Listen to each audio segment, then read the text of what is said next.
मेरा नाम विपिन है। मैं एक मिडिल क्लास फैमिली से बिलोंग करता हूँ। मेरे परिवार में मेरे अलावा मेरी एक बहन, एक भाई और मेरे माता-पिता हैं। मैं अपने परिवार में सबसे बड़ा बेटा था। मेरे पिता बहुत मेहनती इंसान थे। मेरे पिता हमेशा बीमार रहने लगे थे, इसीलिए अब उनसे ज़्यादा काम नहीं होता था। लेकिन वह एक बड़ी कंपनी में मैनेजर की नौकरी किया करते थे। काम ज़्यादा होने की वजह से उनकी सैलरी भी बढ़ा दी गई थी। वह काफ़ी सालों से उस कंपनी में काम किया करते थे। मैं सबसे बड़ा बेटा था, इसलिए मेरे घर में मुझे सबसे ज़्यादा प्यार किया जाता था। मुझे अपने पिता का हाथ बटाना था, इसलिए मुझे नौकरी की ज़रूरत थी।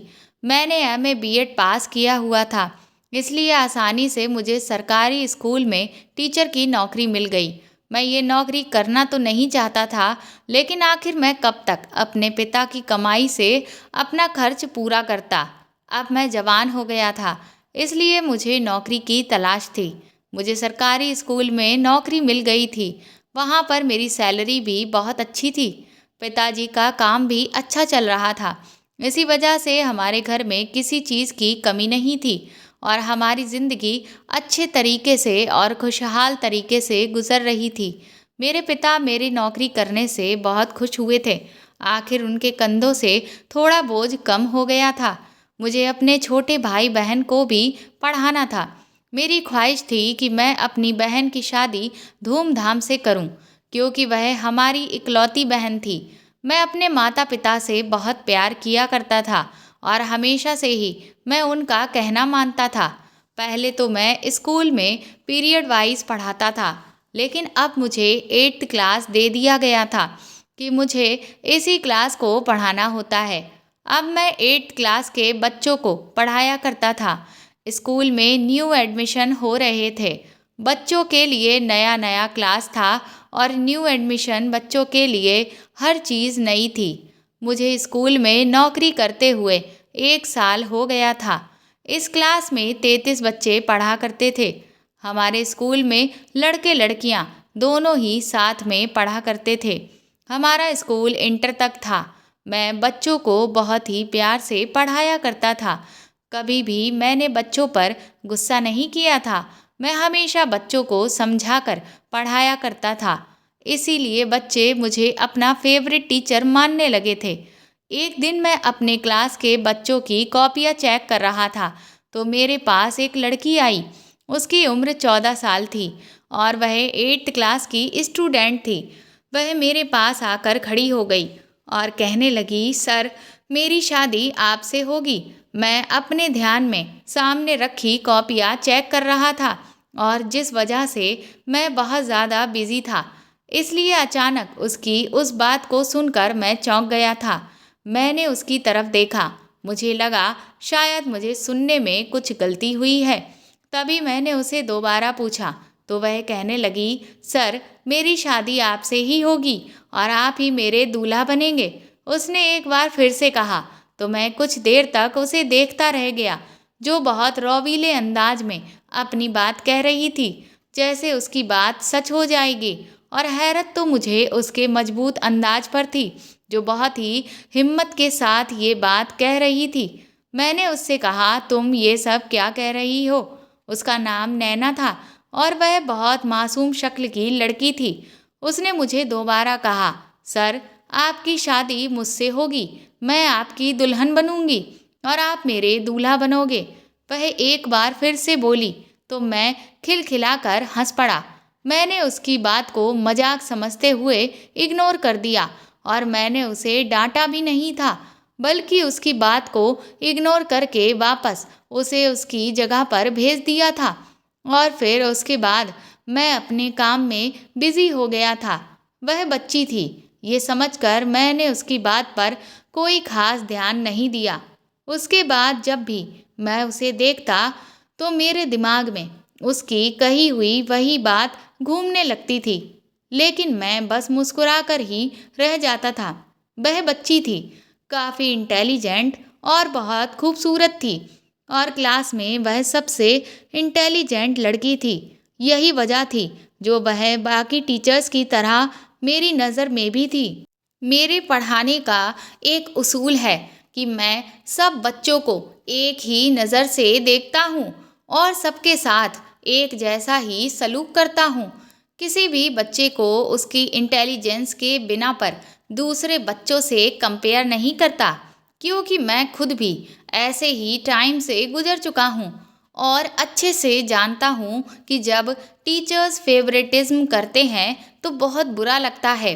तभी मैं हमेशा इस चीज़ पर ध्यान देने की कोशिश नहीं करता था। मैंने उस बच्ची की बात को बचपना समझकर इग्नोर कर दिया था कि वह बच्ची थी, कि उसकी ऐसी कोई भी बात को सीरियस लेने की मुझे कोई ज़रूरत नहीं थी। लेकिन उसकी बचकानी बात को मैं इंजॉय ज़रूर किया था। छुट्टी के टाइम पर मैं स्कूल से निकल आया था कि मैं जल्दी घर पहुंचकर आराम कर सकूं। कुछ देर बाद मैं घर पहुंच गया, फ्रेश होकर खाना खाया और फिर आराम से खाना खाकर अपने कमरे में जाकर लेट गया था। अभी इतनी देर में मैंने अपनी आंखें बंद की ही थीं कि अचानक मेरे कमरे का दरवाज़ा खुला और कोई कमरे के अंदर आया। दरवाज़ा खुलने की आवाज़ पर मैंने अपनी आंखें खोलकर देखा तो आने वाला कोई और नहीं, मेरी माँ थी। माँ को देखकर मैं सीधा होकर बैठ गया तो वह मेरे सामने आकर बैठ गईं। मैंने माँ से पूछा कि क्या हुआ माँ, आप तो आराम कर रही थीं। माँ मेरे सवाल पर मुस्कुराने लगी और कहने लगी, हाँ, मगर मुझे तुमसे एक ज़रूरी बात करनी थी, इसलिए मैं तुम्हारे कमरे में आई हूँ। माँ की ये बात सुनकर मैं अचंभे में पड़ गया था कि माँ को मुझसे ऐसी कौन सी ज़रूरी बात करनी थी जो वह खुद अपना आराम छोड़कर मुझसे ये बात करने के लिए मेरे कमरे में आ गई थीं। मैंने माँ से कहा, जी बताइए, आप मुझसे कौन सी बात करना चाहती हैं। मैं बड़ी हैरत में आ गया था।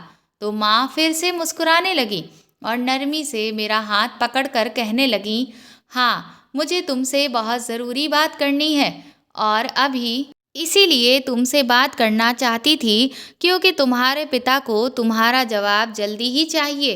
अब की बार माँ ने बताया तो मैं और भी ज़्यादा उलझ गया था और इसी उलझन में अपनी माँ को देख रहा था।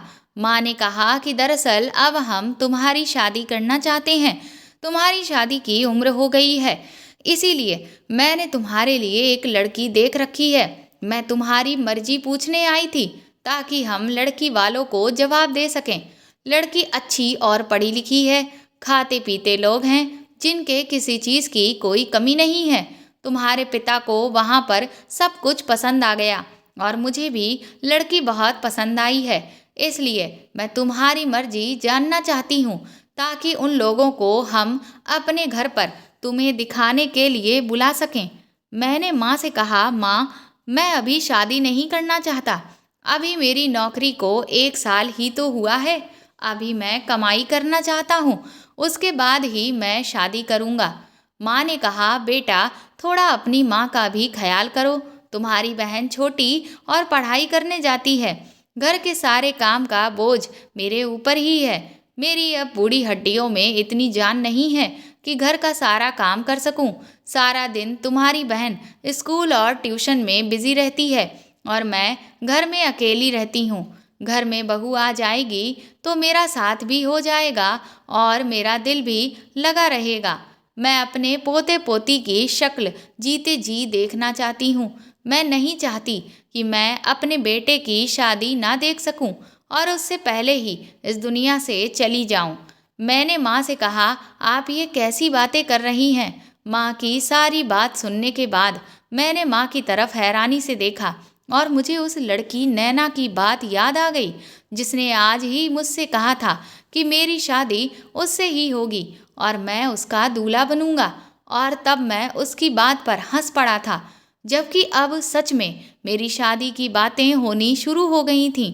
माँ कहने लगी, कहाँ खो गए बेटा, मुझे जल्दी जवाब दो ताकि मैं लड़की वालों को जल्द से जल्द जवाब दे सकूं। मैं माँ के सवाल पर चौंक गया, पर फिर मैं होश में आया और कहने लगा कि नहीं, कुछ नहीं, मैं कुछ और सोच रहा था। जैसा आपको ठीक लगे आप वैसा ही कर लो। मैं अपने माता पिता से बहुत प्यार करता था और उनके फैसले पर बहुत खुश था। मैंने कह दिया था कि आप मेरे लिए जो भी फैसला करोगे मैं उसी में राजी हूँ। मुझे पता था कि मेरे माता पिता मेरे लिए कभी भी गलत फैसला नहीं करेंगे, इसीलिए मैं अपने माता पिता के हर फैसले का मान रखता था। मेरी माँ मेरा फैसला सुनकर बहुत खुश हुई थी और मुझे बहुत सारा आशीर्वाद देकर अपने कमरे में चली गई थी और मुझसे कहने लगी थी कि तुम आराम से सो जाओ, तुम्हें सुबह जल्दी उठकर स्कूल भी जाना होता है। मैं माँ की ये बात सोचते हुए सोने की कोशिश करने लगा था। मैं अपने माता पिता का सबसे बड़ा बेटा था, इसलिए सबसे ज़्यादा लाडला भी था। घर में सब मुझे बहुत प्यार किया करते थे। मेरे दोनों छोटे भाई बहन भी मेरी बहुत इज्जत किया करते थे। मैंने अपने दोनों भाई बहन को उसी स्कूल में एडमिशन दिलवा दिया था जिसमें मैं अभी नौकरी किया करता था।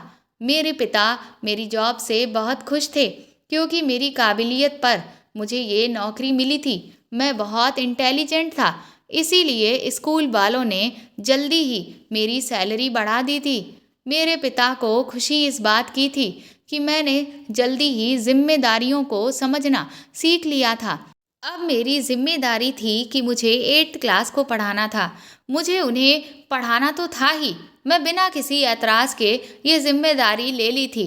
अगले दिन उस लड़की ने वही बात दोहराई। मैंने फिर से उसकी बात को हंसकर टाल दिया। मैं सोच रहा था कि वह बच्ची है, अक्सर बच्चे ऐसी बातें किया करते हैं। मैंने अपने माता पिता को शादी करने के लिए हाँ कर दी थी और लड़की वालों तक मेरा जवाब पहुंच चुका था।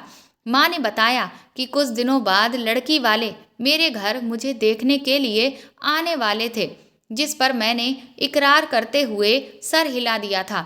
आज फिर मैं स्कूल में बच्चों को पढ़ा रहा था जब अचानक वही लड़की नैना मेरे पास आई और कहने लगी, सर मेरी शादी आपसे होगी और आप ही मेरे दूल्हा बनोगे। मैं उसकी बात सुनकर फिर से हैरान हो गया था, मगर मैंने फिर से हंसकर उसकी बात को टालकर खत्म कर दिया था कि वह बच्ची है और उसे अभी इस बात का मतलब नहीं पता। आखिर मैं उस बच्चे का करता भी क्या, सिवाय उसकी बात नज़रअंदाज करने के। मुझे ये बात कहने के बाद वह फिर से जाकर अपनी जगह पर बैठ गई थी। मेरे दिमाग से भी ये बात बाकी बच्चों में बिजी होकर खत्म हो गई थी। मगर आने वाले कुछ दिनों में मुझे अच्छे से अंदाजा हो गया था कि वह लड़की अपनी बात पर कितनी पक्की थी, क्योंकि वह रोज मुझे आकर एक ही बात कहा करती थी कि मेरी शादी आपसे होगी और आप ही मेरे दूल्हा बनोगे। शुरू शुरू में मैं उसकी बात को हंसकर मजाक में टाल दिया करता था, मगर आखिर कब तक मैं ऐसा करता, क्योंकि अब हद हो चुकी थी और मेरी बर्दाश्त से बाहर होती चली जा रही थी। लगता था कि किसी भी दिन मैं उस पर गुस्सा उतार दूंगा। मुझे समझ में नहीं आ रहा था कि वह मुझे रोज रोज एक ही बात क्यों कहा करती थी, और वह भी बेवजह। मैंने एक दिन उसे डांट डपट कर उसको समझा दिया था कि इस तरह की बात ना करे, लेकिन उसकी फिर भी समझ में नहीं आया था। वह फिर इस हरकत को दोहराए जा रही थी। अब मैं उसकी बातों से और भी ज़्यादा तंग आ गया था। मुझे उसकी बात का कोई भी हल नज़र नहीं आ रहा था कि कैसे इस बच्ची को इन सब बातों से मैं दूर रखूं। मैं अपने स्कूल में किसी और टीचर को भी ये बात नहीं बता सकता था, क्योंकि मैं जानता था कि मेरी बात सुनकर वो लोग भी मुझसे यही कहेंगे कि वह बच्ची तो नादान है, तो उसकी बात को इग्नोर कर दो, एक बच्ची समझकर। मगर मैं उसको बच्चा समझकर उसकी बातों को नज़रअंदाज नहीं कर पा रहा था और उसकी रोज़ रोज़ एक ही बात से मैं बेहद तंग आ चुका था। उस दिन भी मैं चेयर पर बैठा हुआ अपने क्लास में बच्चों की कॉपियाँ चेक कर रहा था जब वह मेरे पास आई और फिर मुझे वही बात दोहराने लगी जो वो रोज़ कहा करती थी, और आज मुझसे बर्दाश्त नहीं हुई और मुझे उस पर बहुत गुस्सा आ रहा था, जबकि वह मासूम सा चेहरा बनाकर मेरे सामने खड़ी हुई थी। मैंने पहले तो उसको प्यार से समझाया, बेटा नैना, बच्चे ऐसी बातें नहीं करते, लेकिन फिर उसने वही बात कही जो वह कहा करती थी। अब तो मैं और भी ज़्यादा तंग आ गया था। मैंने उसको डांटा और उससे कहा कि कल तुम अपने पापा को स्कूल में लेकर आना। मैंने गुस्से में उससे कहा तो वह कहने लगी, सर मेरे पापा स्कूल में नहीं आ सकते। मैं उसके पापा को स्कूल में बुलाना चाहता था ताकि उसकी हर हरकत के बारे में बता सकूं और वह अपनी बेटी को समझाएं कि बच्चे इस तरह की बातें करते हुए अच्छे नहीं लगते हैं। वह मेरी बात तो समझ नहीं रही थी, मगर अपने पापा की बात जरूर मान लेती। उसने बड़ा मासूम सा चेहरा बनाकर कहा था। मैंने उससे कहा, क्यों नहीं आ सकते हैं? मुझे उसके इनकार पर बहुत गुस्सा आ रहा था, लेकिन मैंने किसी तरह से अपने गुस्से पर कंट्रोल किया और बड़े आराम से उससे पूछा, तुम्हारे पापा स्कूल क्यों नहीं आ सकते? नैना ने कहा कि सर मेरे पापा लाचार हैं, दोनों टांगों से चल नहीं सकते हैं। आप हमारे घर जाकर उनसे मिल लेना। उस बच्ची ने बड़े ही इत्मीनान से मुझसे ये बात कही थी। मैं तो हैरत में आ पड़ा था कि उसके पिता लाचार थे। मुझे यकीन तो नहीं हो रहा था, लेकिन वो बच्ची 8th क्लास में थी और इतनी भी छोटी नहीं थी कि इतना बड़ा झूठ बोल लेती। ज़रूर उसके पापा लाचार होंगे, तभी तो वह ऐसा कह रही थी। उसकी बात सुनकर मैंने सर हिला दिया, क्योंकि मैं उसके घर जाकर उसके पिता से मिलने का फैसला कर चुका था और अब मैं स्कूल से छुट्टी होने के बाद उसके घर जाने वाला था। बाकी सारा टाइम मैंने नैना की बातों को इग्नोर करके रखा और मैं अपने काम में बिजी हो गया। स्कूल की छुट्टी होने के बाद मैंने ज़रूरी पेपर्स की फाइल उठाई और स्कूल से बाहर निकल गया। वह बच्ची नैना मेरे साथ ही थी, क्योंकि मेरे साथ साथ उस बच्ची को भी याद था कि मुझे उसके घर जाना है। उसके लाचार पिता से मिलने के लिए काफ़ी देर तक सड़कों और गलियों में पैदल चलते हुए तकरीबन 15 मिनट हो गए थे और उसके बाद हम उसके घर पर पहुंच चुके थे, जो ज़्यादा बड़ा तो नहीं था बल्कि छोटा सा पुराना घर था। मैं उस बच्ची के साथ उसके घर के अंदर दाखिल हो गया था। घर की दीवारें तो बड़ी अजीब सी और पुराने टाइप की नज़र आ रही थीं। उसका घर किसी भूतिया फिल्म टाइप जैसा लग रहा था, जिसे देखकर मैं कुछ परेशान सा हो गया था, मगर फिर हौसला करके नैना के पिता को देखने लगा, जो मुझे घर में कहीं भी नज़र नहीं आ रहे थे। एक कमरे से होते हुए दूसरे कमरे और फिर आंगन, फिर पूरे घर में झांकने के बाद भी मुझे ना तो घर में नैना की माँ नजर आई और ना ही उसके पिता नजर आए थे। नैना ने बताया था कि उसके पिता लाचार हैं। अगर वह लाचार थे और वह कहीं नहीं जा सकते थे तो उन्हें घर में ही मौजूद होना चाहिए था, लेकिन वह मुझे घर में कहीं भी नजर नहीं आ रहे थे। मैं परेशान हो गया था और मैंने नैना से पूछा, तुम्हारे पिता कहाँ हैं? तो उसने कहा, मेरे पापा सामने वाले कमरे में हैं। मैं कमरे की तरफ देख रहा था, लेकिन उस कमरे की तरफ देखते ही मैं हैरान हो गया था, क्योंकि उस कमरे में मैं पहले भी देख चुका था। वह खाली था।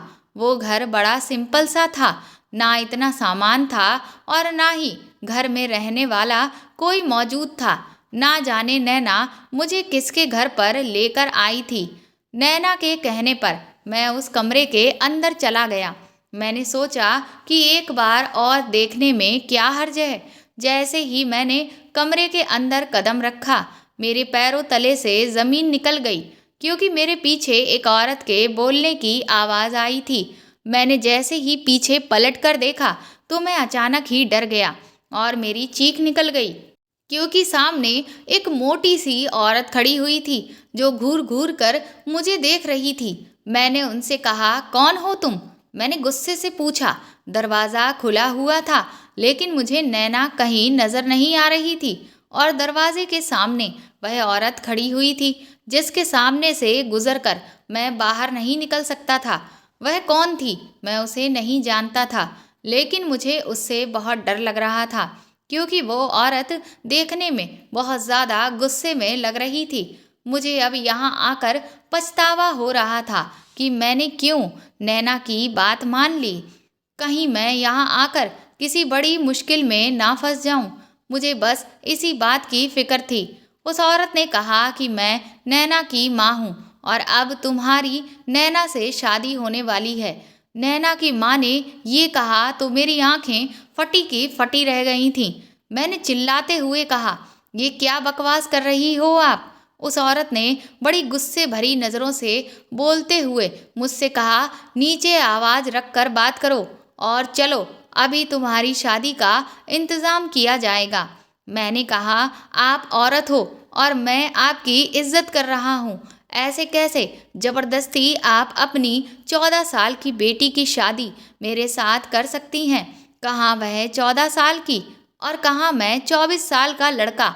वैसे भी मेरी शादी होने वाली है। अपनी बेटी की शादी का इतना ही शौक है तो उसके लिए उसी की उम्र का कोई लड़का तलाश कर लो। मैं गुस्से भरे अंदाज में कहकर तेजी से बाहर की तरफ जाने लगा था, मगर अभी मैं दरवाजे से बाहर भी नहीं निकला था कि अचानक किसी ने पीछे से कोई जोरदार चीज मेरे सर पर दे मारी। मुझे कुछ समझ में नहीं आ रहा था। मेरे सर में इतनी जोर से वह सख्त चीज मारी गई थी कि मेरा सर दर्द की वजह से फटा जा रहा था। मैंने पीछे पलट कर देखा तो नैना की माँ के हाथ में एक डंडा था जो उन्होंने मेरे सर पर मारा था। मुझे दर्द बर्दाश्त नहीं हुआ और अगले ही पल मैं बेहोश हो गया था और ज़मीन पर गिर पड़ा था। ये सब इतनी अचानक हुआ कि मुझे कुछ सोचने या समझने का भी मौका नहीं मिला था। मैं न जाने कब तक बेहोश रहा था, ये मैं नहीं जानता था, मगर जब मुझे होश आया तो मेरा सर इतना दुख रहा था कि मुझे बहुत चक्कर आ रहे थे और सर में जो चीज़ मारी गई थी उसका असर अभी तक मेरे सर पर मौजूद था। मेरी आंखें भी भारी भारी हो रही थीं। मैं अपने सर को दबाते हुए तकलीफ कम करने की कोशिश कर रहा था। मुझे थोड़ा सुकून हुआ तो मेरी आंखों के सामने अपने बेहोश होने से पहले का नज़ारा घूमने लगा। मैं याद करने की कोशिश कर रहा था जहाँ पर मैं था। उस कमरे में बहुत अंधेरा था। मेरी कमर में भी बुरी तरह से दर्द हो रहा था। मैंने चारों तरफ देखा तो ऐसा लग रहा था जैसे यह कोई वीरान सा कमरा है जहाँ कबाड़ भरा हुआ था और वहाँ से बुरी सी बदबू आ रही थी। ये वह घर नहीं था जहाँ पर मुझे नैना लेकर आई थी, बल्कि यह कोई और ही जगह थी। मुझे पछतावा हो रहा था कि मैंने क्यों नैना की बात मान ली थी। मेरे घर पर मेरी माँ मेरा इंतज़ार कर रही होगी और परेशान होगी। न जाने मैं कब से इस कमरे में बंद था। मुझे अपनी फैमिली की याद आ रही थी और उनकी टेंशन हो रही थी। मैं बस यही सोच सोच कर परेशान हुआ जा रहा था कि मैं यहाँ पर क्यों आया था। यहाँ से निकलने का मुझे कोई रास्ता भी नज़र नहीं आ रहा था। अगर मुझे पता होता कि यहाँ आने के बाद मेरे साथ ऐसा कुछ हो जाएगा तो मैं कभी यहाँ नहीं आता। लेकिन सारी बात ही तो ये थी कि मुझे कुछ भी पता नहीं था। मैंने अपना फ़ोन देखना चाहा तो मेरा मोबाइल भी मेरे पास नहीं था। मतलब वह औरत मेरा मोबाइल लेकर वह औरत कौन थी और मेरे साथ ऐसा क्यों कर रही थी, मेरी कुछ समझ में नहीं आ रहा था। मैं तेजी से दरवाजे की तरफ बढ़ा और जोर जोर से दरवाज़ा बजाकर उसे खोलने के लिए कहने लगा, लेकिन कोई भी जवाब नहीं आ रहा था। हार कर मैं खुद बैठ गया था और फिर किसी के आने का इंतज़ार करने लगा। न जाने मेरे घर वाले कितने परेशान होंगे। वह मुझे गायब पाकर मुझे ढूंढने की कोशिश जरूर कर रहे होंगे। और ये औरत कौन थी और ये मेरे साथ क्या करना चाहती थी? कहीं ये औरत मुझे मारना तो नहीं चाहती थी? मगर वह तो मुझसे अपनी ही बेटी की शादी करने के लिए कह रही थी। मैं इस बात के लिए कभी भी राजी नहीं होता, क्योंकि मैं ऐसा वैसा इंसान नहीं था।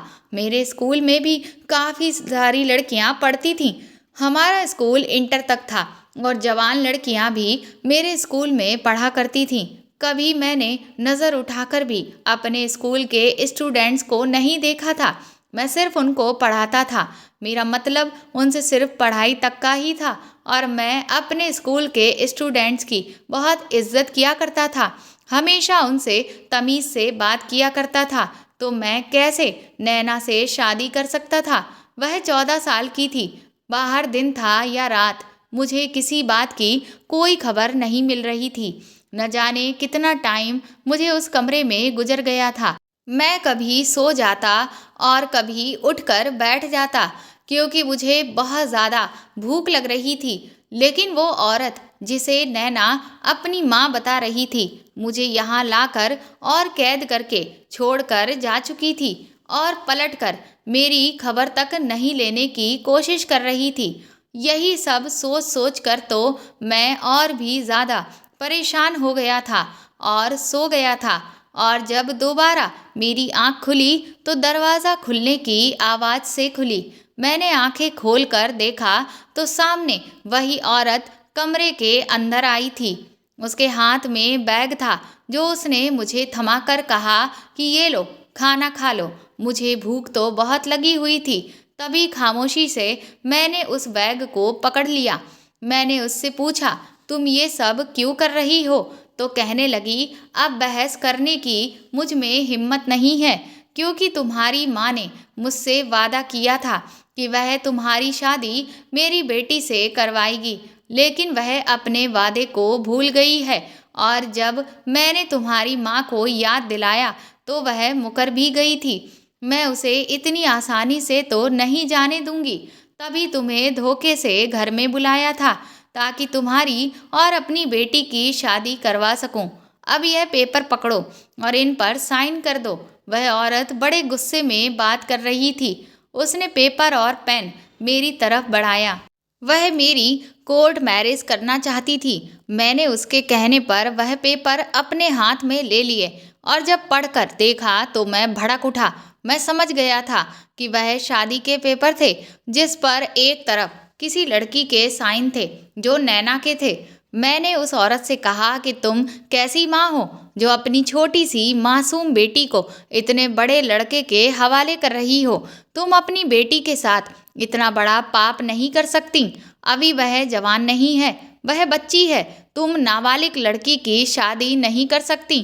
तुम जानती हो कि इस वजह से तुम अरेस्ट भी हो सकती हो, क्योंकि तुम्हारी बेटी की उम्र अभी बहुत कम है।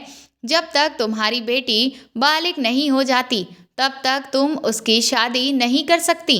वह औरत बोली कि वह मेरी बेटी है, मैं जैसा चाहे उसके साथ वैसा कर सकती हूँ। वह बालिग नहीं है, लेकिन तुम तो बालिग हो। चुपचाप इस पर साइन कर दो। उसने मुझसे कहा, तुम्हारी माँ नहीं तो तुम्हें तो अपनी माँ का किया हुआ वायदा पूरा करना ही होगा। मैंने कहा कि कभी भी मेरी माँ एक 14 साल की लड़की से शादी करने के लिए वादा कर ही नहीं सकती। मुझे अपनी माँ पर पूरा भरोसा है। उस औरत को गुस्सा आ गया और मुझसे कहने लगी कि क्या तुम्हें तुम्हारी माँ ने नहीं बताया कि यही सच है कि तुम्हारी माँ ने मुझसे वादा किया था कि वह तुम्हारी शादी मेरी बेटी से करवाएगी। और अभी वह बोल ही रही थी कि तभी उसका मोबाइल बजने लगा और फिर वह फ़ोन उठाकर बात करती हुई मेरी तरफ देखने लगी। उसने मुझसे कहा कि मैं कल फिर आऊँगी और मुझे हर हाल में इन पेपर्स पर तुम्हारे साइन चाहिए, वरना अच्छा नहीं होगा। वह मुझे धमकाकर बाहर निकल गई थी। मैं बहुत परेशान हो गया था। आखिर ये औरत कैसी बातें कर रही थी? अब तो मैं भी सारी सच्चाई जानना चाहता था। इसलिए मैंने वहाँ से भागने की कोशिश नहीं की कि मैं जानना चाहता था कि आखिर नैना की माँ उसकी शादी मुझसे क्यों करना चाहती है। मैंने खाना खाया। वह रात भी मेरी बड़ी ही बेशुक्री में गुजर गई थी। वह सिर्फ मुझे एक टाइम का खाना देकर ही चली गई थी, शायद इसलिए कि मैं उसकी बात मानकर उसकी बेटी से शादी कर लूं और इन पेपर्स पर साइन कर दूं। मुझे अपनी माँ पर पूरा यकीन था कि वह ऐसा कभी कर ही नहीं सकती थी। अगले दिन फिर कमरे का दरवाज़ा खुला और कमरे में औरत नहीं, कोई आदमी आया था। मगर मैं ये देखकर हैरान रह गया था कि वह आदमी व्हील चेयर पर बैठा हुआ था, मतलब कि वह कोई लाचार आदमी था। मुझे पहले ख्याल आया कि कहीं वह नैना का पिता ना हो। उसने मुझे अपने बारे में बिना पूछे ही बता दिया कि मैं ही नैना का पिता हूँ और वह इंसान जिसने मुझे यहाँ पर रखा हुआ था वह नैना की माँ है। वह आदमी लगभग 40 वर्ष का था, जबकि उसकी पत्नी की उम्र 35 साल की होगी। मैंने उस आदमी से कुछ पूछने की कोशिश की, मगर उसने मुझे चुप रहने को कहा और फिर मेरे किसी भी सवाल का जवाब दिए बिना ही मुझे अपने पीछे आने का इशारा किया। मैं तेजी से उसके पीछे चल पड़ा। वह खुद ही व्हील चेयर लेकर चल रहा था और मैं पैदल उसके साथ साथ चल रहा था, और घर से बाहर निकलकर वह कई गलियों से होता हुआ मुझे 20 मिनट के बाद एक और घर में लेकर चला गया था। ये घर बेहद साफ सुथरा और 2 मंजिला मकान था। घर जितना खूबसूरत बाहर से था, उससे कई गुना ज़्यादा अंदर से खूबसूरत था। वह मुझे कमरे में लेकर आ गया और उसने कमरे के दरवाजे को अंदर से बंद कर लिया। उस आदमी ने मुझे फ्रेश होने के लिए कहा। उसके कहने पर मैंने अपने हाथ मुंह धो लिए थे और उसके सामने बैठ गया। उसने आवाज़ दी, कृति बेटा, खाना लेकर आ जाओ। फिर हाथ में खाने की ट्रे लेकर एक खूबसूरत सी जवान लड़की कमरे के अंदर आई थी। उस आदमी ने मुझसे कहा कि ये मेरी बेटी है कृति, तुम खाना खाओ, तुम्हें इसके हाथ का खाना बहुत पसंद आएगा। मैंने खाना खाने से इनकार कर दिया और उनसे इस घर में लाने की वजह पूछी, तो उस आदमी ने कहा कि मैं तुम्हें तुम्हारे सारे सवालों का जवाब दे दूंगा। तुम डरो नहीं और बेफिक्री से मेरे घर का खाना खा सकते हो। मैंने पहले पेट भर खाना खाया क्योंकि मैं काफ़ी टाइम से भूखा था। खाना तो बहुत टेस्टी बना हुआ था। वह लड़की खाना खाने के बाद मेरे आगे से खाने की ट्रे उठाकर बाहर लेकर चली गई। उस आदमी ने बोलना शुरू किया। उसने कहा कि मेरी बेटी और मेरी पत्नी की वजह से तुम्हें बहुत परेशानी का सामना करना पड़ा है। उसके लिए मैं तुमसे माफ़ी चाहता हूँ। हो सके तो मेरी पत्नी और मेरी बेटी को माफ़ कर देना। उस आदमी ने मेरे सामने हाथ जोड़ लिए थे। मैंने उसके हाथ पकड़कर इनकार करते हुए सर हिलाया। मैंने पूछा कि क्या आपकी पत्नी जो कुछ मेरे और नैना की शादी के बारे में कह रही है, क्या वह सच है? मेरे सवाल पर उन्होंने हाँ में सर हिला दिया, जिस पर मेरा रंग उड़ गया था। लेकिन ये पूरा सच नहीं था। उस आदमी ने कहा तो मैं उलझकर उसे देखने लगा। अगर यह पूरा सच नहीं था तो पूरा सच था क्या? ये सवाल मेरी आंखों में उतर गया था और उस आदमी ने कहा कि पूरा सच मैं तुम्हें बताता हूँ। उसकी बात सुनकर मैंने उसकी तरफ देखा, जिस आधे सच की वजह से मैं पिछले कई घंटे से इतनी परेशानी में था। इस बारे में जानना मेरा हक था। तभी वह बोलने लगे कि मेरी शादी मेरी पत्नी सुमन के साथ हुई थी। तुम्हारी माँ और मेरी पत्नी की आपस में काफ़ी गहरी दोस्ती थी। ये दोनों बचपन की सहेलियाँ थीं। ये दोनों एक ही उम्र की थीं। सिर्फ इन दोनों में 1 साल का फ़र्क है। तुम्हारी माँ की शादी के बाद सबसे पहले तुम पैदा हुए थे। तुम्हारी पैदाइश पर तुम्हारी माँ बहुत ज़्यादा खुश थी क्योंकि तुम लड़के थे, और इस बात पर तुम्हारी माँ की खुशी का ठिकाना नहीं था। इसके 4 महीने बाद ही मेरी बेटी का जन्म हुआ, जो अभी खाना लेकर आई थी। कृति, तब तुम 4 महीने के थे। मेरी पत्नी के बेटी पैदा हुई तो वह निराश हो रही थी क्योंकि उसे भी लड़का ही चाहिए था। लेकिन तुम्हारी माँ ने वादा किया कि वह कृति को अपने बेटे विपिन के लिए मांग रही है। इसी तरह से मेरी पत्नी इस बात से खुश हो गई थी क्योंकि उन दोनों की दोस्ती रिश्तेदारी में बदलने वाली थी। इसी तरह से तुम्हारी माँ ने जो वादा किया कि वह तुम्हारी शादी मेरी बेटी से करेगी, तुम्हारी माँ शायद ये वादा करके भूल गई। लेकिन मेरी पत्नी को ये बात अभी तक याद है और तुम्हारे बारे में कृति भी अच्छी तरह से जानती है, क्योंकि जैसे जैसे कृति बड़ी हो रही थी उसकी माँ को उसको यह बताती रहती थी कि मैंने तेरा रिश्ता पक्का कर दिया है और तेरे होने वाले पति का नाम विपिन है। इसीलिए कभी भी किसी और लड़के के बारे में मत सोचना। मैं तेरी शादी अपनी सहेली के बेटे से करना चाहती हूँ। मैं चाहती हूँ कि हम दोनों की दोस्ती रिश्तेदारी में बदल जाए। मेरी बेटी ने तो कभी किसी और लड़के का ख्याल भी दिल में नहीं लाया था। क्योंकि उसको बचपन से ये बात बताई गई थी कि उसका रिश्ता बचपन से ही तय हो गया था। इसलिए उसने हमेशा अपने दिल में विपिन नाम के लड़के को बसाया हुआ था। मैं एक बैंक में नौकरी किया करता था। मैंने अपनी बेटी को पढ़ाया लिखाया और उसके कई साल बाद मेरी छोटी बेटी पैदा हुई जो कि नैना थी। वक्त गुजरता रहा लेकिन तुम्हारी माँ ने हमसे बात करने की कोशिश नहीं की। तुम्हारी फैमिली से हमारी फैमिली का मिलना जुलना भी कम हो गया था। कृति को तुम्हारे बारे में पता था कि हमने उसका रिश्ता तुमसे तय किया हुआ है। हमारी बेटी इस रिश्ते पर बहुत खुश थी, मगर जब वो 18 साल की हुई तो मेरा एक्सीडेंट हो गया था और इस एक्सीडेंट में मेरी टांगें चली गई थीं। मेरा एक्सीडेंट तुम्हारे पिता की गाड़ी से हुआ था। वह चाहते तो मुझे हॉस्पिटल में लेकर जा सकते थे और मेरी मदद कर सकते थे, तो शायद आज मैं इस तरह से लाचार नहीं होता। लेकिन तुम्हारा पिता मुझे वहीं छोड़कर भाग गया था। इस बात का पता जब मेरी पत्नी को चला तो उसने इस हालत का जिम्मेदार अपनी सहेली के पति को समझा। तब उसके दिल में बदले की आग जग उठी थी। पत्नी की मोहब्बत और दोस्त की मोहब्बत पर हावी हो चुकी थी। मेरी पत्नी ने कहा कि अब वह तुम्हारी शादी कृति से ही करके रहेगी, ताकि शादी हो जाने के बाद वह कृति को उस घर की बहू बनाने के बाद उसे तुम्हारी माँ को परेशान करने के लिए कहे और जैसे तैसे लड़ झगड़ कर तुम्हारे पिता की सारी जायदाद कृति के नाम करवा ले। मेरी पत्नी ने ये सब कुछ सिर्फ बदला लेने के लिए ही किया। मेरी बेटी, जिसकी कोई गलती नहीं थी, वह यह सब करने के लिए तैयार नहीं थी। मेरी बड़ी बेटी कृति बहुत समझदार है। वह अपनी माँ की तरह बिल्कुल भी चालाक नहीं है। मैंने अपनी पत्नी को समझाने की बहुत कोशिश कर रहा था, लेकिन उसने मेरी एक नहीं सुनी। मेरी बेटी ने अपनी माँ से साफ कह दिया था कि मैं शादी हो जाने के बाद अपनी ससुराल में जाकर ऐसी कोई हरकत नहीं करूँगी जिसकी वजह से विपिन के परिवार को कोई भी परेशानी हो, क्योंकि मेरी बेटी तुमसे बचपन से ही मोहब्बत करती है और तुमसे शादी करना चाहती है।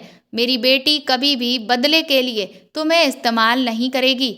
बदला तो सिर्फ उसकी माँ लेना चाहती है। मेरी बेटी ने इस बदले की आग में कोई और तो नहीं बल्कि मेरी बेटी जल रही है, क्योंकि वह तुमसे शादी करना चाहती है और तुमसे प्यार करती है। लेकिन जब इस काम के लिए कृति ने इनकार कर दिया तो कृति की माँ ने नैना को अपना दूसरा हथियार बना लिया। उसने सोचा कि एक बेटी नहीं तो दूसरी बेटी की शादी करके मैं इन लोगों की जिंदगी बर्बाद कर सकती हूँ। उसने मेरी छोटी बेटी नैना का एडमिशन जानबूझकर तुम्हारे स्कूल में करवा दिया और वह उसे रोज सिखाती थी कि तुम्हें अपने टीचर से जाकर ऐसे ऐसे कहना है। मेरी बेटी नैना सिर्फ अपनी माँ के कहने पर ही तुमसे ऐसा कहा करती थी। उसकी बनी बनाई प्लानिंग थी कि तुम उसकी बातों में आ जाओ और फंस जाओ। वह यही चाहती थी कि वह तुम्हें किसी तरह से यहाँ बुला ले और बाद में आने के बाद जबरदस्ती तुम्हारी शादी नैना से करवा दे, क्योंकि कृति इस हाल में तुमसे शादी करने के लिए तैयार नहीं थी। वह अपने ससुराल वालों से बदला नहीं लेना चाहती थी। इसीलिए मेरी पत्नी ने अपनी छोटी बेटी को मोहरा बना लिया और वह अपनी छोटी बेटी की शादी तुमसे करने के लिए तैयार हो गई है। मेरी पत्नी पागल हो गई है और पागलों वाली हरकतें कर रही है। मैं उसे समझा समझा कर परेशान हो गया हूँ। अब मैंने तुम्हारे सामने सच्चाई बोल दी है और ये हमारा असली घर है। जिस घर में तुम्हें बंद किया गया था वह हमारा पुराना मकान है जो हमेशा बंद रहता है। मेरी पत्नी के सर पर बदले का भूत सवार है जो हर हाल में तुम्हारे माता पिता से लेना चाहती है। उस आदमी की सारी बातें सुनकर मैं दंग रह गया था। ये कहानी बदले की कहानी थी जिसकी वजह से मैं कैद करके रखा गया था। उस आदमी ने मुझसे कहा कि तुम अब आज़ाद हो। उस आदमी के कहने पर मैं वापस तेजी से अपने घर की तरफ बढ़ गया था। मेरे घर वाले मेरी गुमशुदगी पर बेहाल हो चुके थे और मुझे सही सलामत देखकर मुझे गले से लगा लिया था। उनके पूछने पर मैंने उनको सारी बात बताई तो वह सब भी मेरी तरह चौंक कर रह गए थे। उन्हें उस औरत से ऐसी उम्मीद नहीं थी जो कि मेरी माँ की बचपन की सहेली थी। पिताजी ने भी शर्मिंदगी से अपनी नज़रें झुका ली थीं। पिताजी डर गए थे और इसी वजह से वह उस आदमी को हॉस्पिटल लेकर नहीं जा सकते थे। पिताजी ने कहा था कि वह कृति के पिता से माफ़ी मांगने के लिए तैयार हैं और जाकर उनके आगे हाथ जोड़कर उनसे माफ़ी मांगना चाहते हैं। मेरी पूरी फैमिली नैना के घर चली गई थी। हम जब नैना के घर पहुँचे तो नैना की माँ अपने पति पर बरस रही थी कि उन्होंने मुझे आज़ाद क्यों कर दिया। मेरे पिताजी को देखकर उन्हें बहुत गुस्सा आया, मगर पिताजी ने नैना के पिता से माफ़ी मांगी। नैना के पिता ने जब अपनी पत्नी को समझाया तो वह समझ गई थी, लेकिन उनकी शर्त ये थी कि मैं कृति से शादी कर लूं। मैं उनकी शर्त पर राजी हो गया था। कुछ दिनों बाद मेरी शादी कृति से हो गई। मेरी माँ और नैना की माँ के बीच पहले वाली दोस्ती दोबारा हो गई थी। हम दोनों फैमिलीज़ के बीच सब कुछ ठीक हो गया था। कृति बहुत अच्छी लड़की थी। वह मुझे देखते ही पसंद आ गई थी। मैं कृति की जिम्मेदारी उठा ली थी। अब मैं अपनी पत्नी कृति के साथ बहुत खुश हूँ। मेरी माँ हमेशा कृति को अपनी बहू नहीं बल्कि बेटी मानती हैं। मुझे अपने माता पिता के फैसले पर कोई ऐतराज़ नहीं था और इसी तरह से सब कुछ ठीक हो गया। अब हम सब मिलकर बहुत खुश हैं और सुकून से अपनी ज़िंदगी गुजार रहे हैं। नैना को अब हम सब लोग पुरानी बातें बता बता कर चिढ़ाते हैं। वह बेचारी बहुत शर्माती है क्योंकि उसने ऐसा सिर्फ अपनी माँ के कहने पर ही किया था। मैं अभी भी स्कूल की जॉब कर रहा हूँ। अब तो नैना भी काफ़ी बड़ी हो गई है। अक्सर बचपन की बातें याद आती हैं तो खूब हंसकर उसको तंग करते हैं। जिंदगी में कभी भी बदला लेने के लिए हमें इतना हद तक नहीं गिरना चाहिए कि सामने वाले को हम इतना ज़्यादा परेशान कर दें। किया किसी ने और होता है और भुगतता कोई और ही है। याद रखें कि कभी भी कोई ऐसा फैसला ना करें जिससे आपके बच्चों की ज़िंदगी पर बुरा असर पड़े।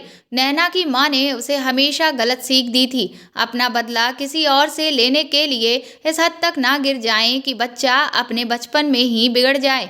बच्चों को हमेशा बच्चों की तरह ही ट्रीट कीजिए, उन्हें बड़ा बनाने की कोशिश ना करिए। तो दोस्तों, आपको ये कहानी कैसी लगी कमेंट करके ज़रूर बताएं और प्लीज़ इस कहानी को ज़्यादा से ज़्यादा शेयर और लाइक करें। आप चाहें तो मुझे सुपर थैंक्स भी दे सकते हैं। साथ ही अगर आप चैनल पर नए हैं तो सब्सक्राइब करके बेल आइकन ज़रूर दबा दें ताकि आगे भी मैं आपको ऐसी ही अच्छी कहानियाँ सुनाती रहूँ। Thank you.